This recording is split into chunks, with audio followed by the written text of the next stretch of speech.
కార్తీక దీపం 2 సీరియల్ రసవత్తరంగా సాగుతోంది. ఇక జోష్నను కిడ్నాప్ చేశాడు వైరా. దశరథకు ఫోన్ చేసి డబ్బులు డిమాండ్ చేశాడు. కంగారులో శివనారాయణ ఫ్యామిలీ. మళ్లీ వైరాతో చేతులు కలిపిన జోష్న. మరి ఈ రోజు ఎపిసోడ్లో ఏం జరిగిందో తెలుసుకోవాలంటే వీడియో చివరి వరకు చూసేయండి. జోష్న కారులో వెళ్తుంటే రోడ్డు మీద కారు అడ్డంగా పెడతాడు వైరా. కారు ఎవరు అడ్డంగా పెట్టారని కోపంగా అంటుంది జోష్న.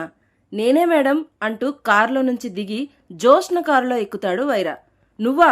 జైలు నుంచి ఎప్పుడు బయటకొచ్చావు అంటుంది జోష్న. పద, నీతో పనుంది అంటాడు వైరా. గన్ తీసి వైరాకి గురి పెడుతుంది జోష్న. అదే గన్ లాక్కొని జోష్నకు గురి పెడతాడు వైరా. నిన్ను మోసం చేసింది నేను కాదు, మా బావ అంటుంది జోష్న. నాకు అన్నీ తెలుసు, నీతో చాలా మాట్లాడాలి, పద అంటాడు వైరా.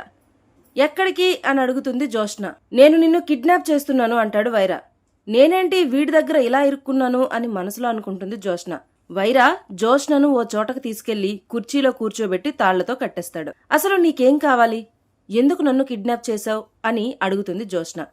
20 కోట్ల రూపాయలు కావాలి, మీ నాన్నకు ఫోన్ చేసి అడుగుతాను.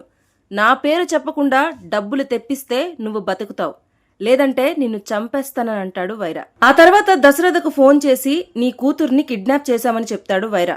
నా కూతురు ఇంట్లోనే ఉంది కదా అంటాడు దశరథ. ఆ తర్వాత జోష్నను కట్టేసి ఉంచిన వీడియో పంపిస్తాడు వైరా. దాంతో అంతా కంగారు పడతారు. ఎవరు నువ్వు, నీకేం కావాలి అని అడుగుతాడు దశరథ. నాకేం కావాలో చెప్తాను, కానీ నీ కూతురు వాళ్ళ అమ్మతో మాట్లాడాలంట.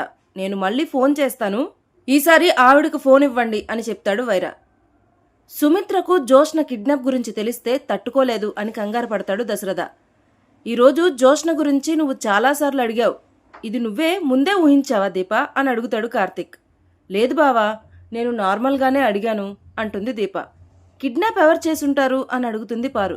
నాకేం తెలుసు అంటాడు కార్తిక్. అంతలో దాసు ఫోన్ చేస్తే జోష్న కిడ్నాప్ గురించి చెప్తాడు కార్తిక్. వెంటనే ఇంటికి వస్తున్నానని చెప్పి ఫోన్ కట్ చేస్తాడు దాసు. నువ్వు ఈ మధ్య ఎవరితోనైనా గొడవ పడ్డావా దశరథ అని అడుగుతాడు శివనారాయణ. ఒకరి పేరు చెప్తాడు దశరథ. అయితే వాడే చేసుంటాడు అంటాడు కార్తిక్. వాడికంత సీన్ లేదురా అంటాడు శివనారాయణ. అసలు ముందు ఈ విషయాన్ని సుమిత్రతో ఎలా చెప్పాలి అంటాడు దశరథ. అంతలో సుమిత్ర వచ్చి ఏం విషయం అంటుంది. సుమిత్రను నెమ్మదిగా కూర్చోబెట్టి జోష్న కిడ్నాప్ గురించి చెప్తాడు కార్తిక్. అది చూసి సుమిత్ర కంగారు పడుతుంది. తనకు ఏమైందనే ఏడుస్తుంది. అంతలో మళ్ళీ వీడియో కాల్ చేస్తాడు వైరా.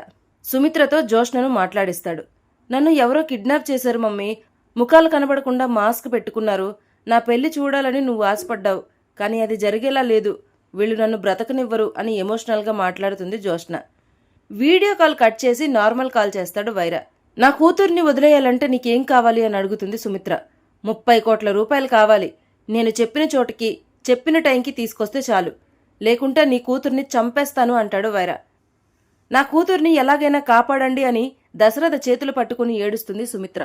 మరోవైపు అమ్మ సెంటిమెంట్ వర్కౌట్ అవుతుందంటావా అని జోష్నను అడుగుతాడు వైరా. ఖచ్చితంగా అవుతుంది, 30 కోట్లు 50 కోట్లు అడిగినా ఇస్తారు అంటుంది జోష్న. అప్పటికే జోష్న వైరాతో చేతులు కలిపి ఉంటుంది. నేను నిన్ను అడ్డం పెట్టుకుని 20 కోట్లు లాగుదామనుకున్నాను, కానీ నువ్వు నన్ను అడ్డం పెట్టుకుని 10 కోట్లు లాభపడుతున్నావు అంటాడు వైరా. నీకు డబ్బులు కావాలి, నాకు డబ్బులు కావాలి, ఇద్దరికీ అయ్యే పని చేశాం కదా అంటుంది జోష్న. అయినా ఆ ఆస్తంతా నీదే అయినప్పుడు 10 కోట్ల కోసం కక్కుర్తెందుకు అని అడుగుతాడు వైరా. నీకు డబ్బులు కావాలా, సమాధానం కావాలా అంటుంది జోష్న. నాకు డబ్బులే కావాలి అంటాడు వైరా. అయితే సైలెంట్గా ఉండు అంటుంది జోష్న. ఇక ఇంతటితో నేటి కార్తీక దీపం 2 సీరియల్ ఎపిసోడ్ ముగుస్తుంది.